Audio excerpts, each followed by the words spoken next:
முதலில் நாம் மேஷராசியை எடுத்துக்கொள்வோம். சனி பகவானின் இந்த நட்சத்திர மாற்றம் மேஷராசிக்கு எந்த விதமான பலனை கொடுக்க போகிறது என்றால், மேஷராசிக்கு 11ஆம் இடம் என்று சொல்லக்கூடிய லாபஸ்தானத்தில் தான் சனி பகவான் இருக்கிறார் அடுத்த சனி பெயர்ச்சி வரை. ஆனால் ராகுவின் சாரத்திலிருந்து அவர் குருவின் சாரத்துக்கு வந்த பிறகு குரு என்ற கிரகம் இந்த ராசிக்கு 9ஆம் அதிபதி ஆகி அவர் ஜென்ம ராசியில் இருப்பதால் இவர்களுக்கு பொதுவான விஷயங்கள் அனுகூலமாக வரும். குறிப்பாக இவர்களது பாக்கியங்கள், ஏனென்றால் 9ஆம் வீடு என்று சொல்லக்கூடியது பாக்கியஸ்தானம், இவர்களுக்கு பாக்கியங்கள் அதிகமாகும்.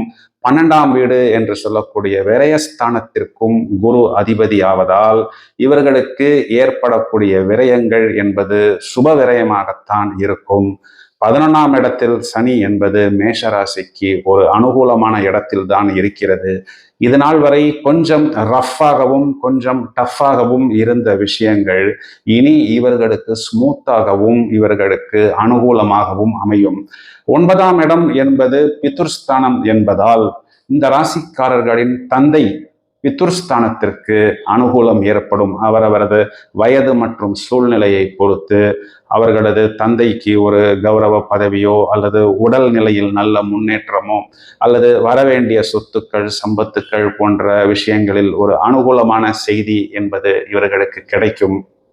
மேலும் நான் ஏற்கனவே சொன்னது போல் 11ஆம் இடம் என்பது லாபஸ்தானம், அதாவது இவர்கள் நினைத்த விஷயங்களில் அனுகூலங்கள் ஏற்படும்.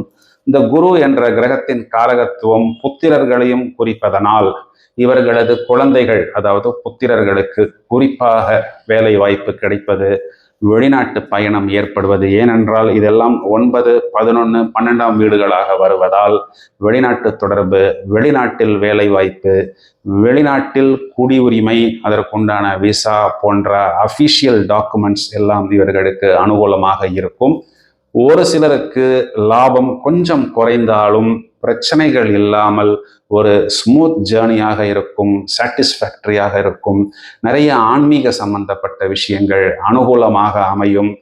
இப்பொழுது இவர்கள் பிளான் பண்ணக்கூடிய விஷயங்கள் எல்லாம் ஒரு தொலைநோக்கு பார்வையுடன், ஒரு எடுத்தோம் முடித்தோம் என்று இல்லாமல் ஒரு லாங் டிராவல், ஒரு லாங் ஜேர்னி, அதன் மூலம் கொஞ்சம் ஸ்லோவானாலும் ஸ்டெடியாக லாபம் கிடைப்பது போல் அனுகூலமாக அமையும். மேஷராசிக்கு இது ஒரு அனுகூலமான வரவேற்கத்தக்க நட்சத்திர மாற்றமாகும். ரிஷபராசியை எடுத்துக்கொள்வோம். ரிஷபராசிக்கு முதல் தரமான ராஜயோகத்தை கொடுக்கக்கூடிய கிரகம் சாட்டர்ன், அதாவது சனீஸ்வரர். இதன் காரணம் 9ஆம் வீட்டுக்கும் 10ஆம் வீட்டுக்கும் அதிபதி ஆகிறது. அதாவது ஒரு திரிகோணஸ்தானத்திற்கும் ஒரு கேந்திரஸ்தானத்துக்கும் அதிபதியான கிரகம் 10ஆம் இடம் என்று சொல்லக்கூடிய சொந்த வீட்டில் ஆட்சியாக இருக்கிறது. இதனால் வரை ராகுவின் சாரத்தில் இருந்த இந்த சனீஸ்வரர் இப்பொழுது லாபஸ்தானாதிபதியான குருவின் சாரத்திற்கு வருகிறார். இந்த குரு என்பது 11ஆம் வீட்டுக்கு மட்டும் அதிபதி அல்ல, 8ஆம் வீட்டுக்கும் அதிபதி ஆகிறார். கண்டிப்பாக அவரவர் சூழ்நிலையை அனுசரித்து அவர்களது ஒர்க் ஆம்பியன்ஸ், அதாவது ஒர்க்கிங் அட்மாஸ்பியரில் ஒரு மாற்றம் ஏற்படும். அந்த மாற்றத்தை நீங்கள் எடுத்துக்கொள்ளுங்கள். ஏனென்றால் அந்த மாற்றம் உங்களுக்கு ஒரு அனுகூலமான மாற்றமாக இருக்கும். 10ஆம் இடம் என்பது உத்தியோகம், ஜீவனம், தொழில் ஸ்தானம். தொழிலில் இவர்கள் நல்வழிப்படுவார்கள். தொழிலில் இவர்களை நல்வழிப்படுத்துவதற்கு இவர்களுக்கு ஒரு குருவோ அல்லது ஒரு சீனியர் பர்சனின் அட்வைஸோ கிடைக்கும். இதனை இவர்கள் எடுத்துக்கொள்வதன் மூலம் கண்டிப்பாக இவர்கள் மேலும் மேன்மை பெற முடியும். இந்த தொழிலில் உள்ள மாற்றம் அல்லது இம்ப்ரூவ்மெண்ட் என்றால், ஒரு லேடி, அந்த லேடி மார்க்கெட்டிங்கில் இருக்கிறது என்று வைத்துக் கொள்வோம். அந்த மேடமுக்கு மார்க்கெட்டிங்கில் 4 இடம் போவது கஷ்டமாக இருக்கிறது. ஒரு ஹெச்ஆர் டிபார்ட்மெண்ட் அல்லது ஒரு ஃபினான்ஸ் டிபார்ட்மெண்ட் என்று எடுத்தால் ஒரு இடத்தில் அமர்ந்து வேலை செய்ய முடியும். இது ஒரு அனுகூல மாற்றம் தான். ஒரு சின்ன அமௌண்ட் சேலரி குறைந்தாலும் இவர்களுக்கு ஒரு டென்ஷன் ஃப்ரீயாக, ரிலாக்ஸாக இருக்கும். நாளடைவில் இவர்களுக்கு அனுகூலங்கள் ஏற்படும். இவர்கள் எங்கே கவனமாக இருக்க வேண்டும் என்றால், 12ஆம் இடத்திற்கு குருவின் பார்வை வருவதனால் தங்களது காலை பத்திரமாக பார்த்து கொள்ள வேண்டும், பாதங்களை பத்திரமாக பார்த்து கொள்ள வேண்டும். மேலும் 10ஆம் இடத்தில் சனியுடன் செவ்வாய் இருக்கிறது. இந்த செவ்வாய் என்பது ஒரு ஷார்ட் பீரியட் தான் அங்கே இருக்கும். பொதுவாக ஒர்க் ஆம்பியன்ஸில் இவர்கள் யாரையும் டென்ஷன் படுத்துவது போல் பேசாமல் கொஞ்சம் அமைதியாக இருந்தால் இவர்களுக்கு வரவேண்டிய மாற்றங்கள் அனுகூலமாக அமையும். இதன் காரகத்துவம், இவர்களை டென்ஷன் படுத்துவதற்கென்று யாராவது கண்டிப்பாக வருவார்கள்.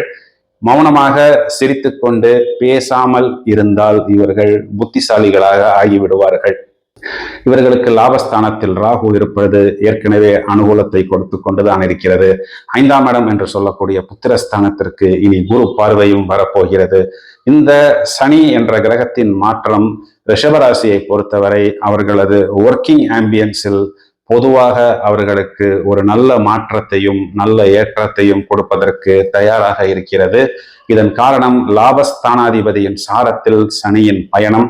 எனவே வியாழக்கிழமைகளில் இவர்கள் குரு வழிபாடு செய்வதும், சனிக்கிழமைகளில் இவர்கள் சனி கிரகம் மற்றும் ஆஞ்சநேயர் வழிபாடு செய்வதும் அனுகூலம் கொடுக்கும்.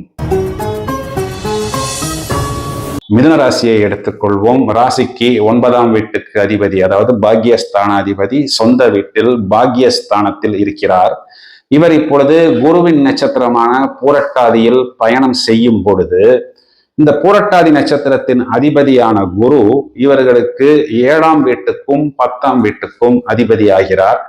10ஆம் வீடு என்பது தொழில் ஸ்தானம், ஜீவனஸ்தானம். 9ஆம் வீட்டின் அதிபதி 10ஆம் வீட்டிற்கு தொடர்பு, அடுத்து 10ஆம் வீட்டை நோக்கி பயணம். இது தர்மகர்மாதிபதி யோகமாகிறது. தொழிலில் இவர்களுக்கு ஒரு மாற்றம்.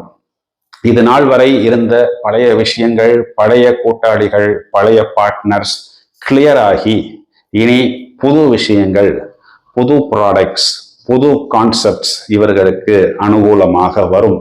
மாற்றம் ஏற்படும். அந்த மாற்றத்தை நீங்கள் ஏற்றுக்கொள்வதுதான் புத்திசாலித்தனம். அந்த மாற்றம் உங்களுக்கு ஆரம்பத்தில் கொஞ்சம் லாபம் கம்மியாக கொடுத்தாலும் நாளடைவில் ஸ்மூத்தாகவும் ஸ்டெடியாகவும் ஒரு லாங் ஜேர்னிக்கு அனுகூலமாகவும் தொழிலை விஸ்தாரமாகவும் கொடுக்கும். ஒரு ரோஜா பூ வைக்கிறோம், இன்னைக்கு வச்சோம், நாளைக்கு பூ எடுத்துட்டு போயிட்டோம். ஆனால் தேக்கு மரம் நடுவது என்பது நாம் இன்று நட்டு வைத்தால் அது வாழையடி வாழையாக வம்சம் முடிந்தும் அடுத்த வம்சத்திற்கும் லாபம் கொடுக்கும் வகையில் ஒரு விஸ்தாரமான லாபமாக அமைத்து கொடுக்கும். மேலும் தொழிலில் நிறைய புது ப்ராடக்ட்ஸ், கான்செப்ட்ஸ் இவர்கள் எடுத்துக்கொள்வார்கள்.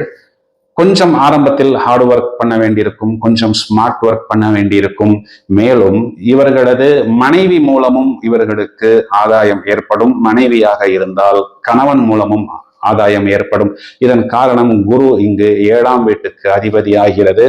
7ஆம் வீடு என்பது இன்வெஸ்டர், பங்குதாரர்களையும் குறிக்கிறது. நிறைய புது பார்ட்னர்ஸ் இன்வெஸ்ட்மெண்ட்டுடன் வருவார்கள். கவனமாக அவர்களை கையாண்டு இவர்கள் இது நாள் வரை ஏதேனும் சில நெகட்டிவான கான்செப்ட்ஸ், நெகட்டிவான விஷயங்கள் வைத்திருந்தால் அவற்றை முற்றிலுமாக ஒதுக்கிவிட்டு தர்மத்தை நோக்கி நேர்மையான நியாயமான விஷயங்களை கையில் எடுத்தால் கண்டிப்பாக வெற்றி பெற முடியும். சனிக்கிழமைகளில் இவர்கள் மகாவிஷ்ணு வழிபாடு, நரசிம்மர் வழிபாடு செய்வது, ஆஞ்சநேயர் வழிபாடு செய்வது, வியாழக்கிழமைகளில் குரு வழிபாடு செய்வது இவர்களுக்கு அனுகூலத்தை கொடுக்கும். மிதுன ராசியை பொறுத்தவரை சனீஸ்வரரின் இந்த நட்சத்திர மாற்றம் ஒரு நிறைய பிராக்டிக்கல் விஷயங்களை இவர்களுக்கு அனுகூலமாக கொடுப்பதற்கு தயாராக இருக்கிறது.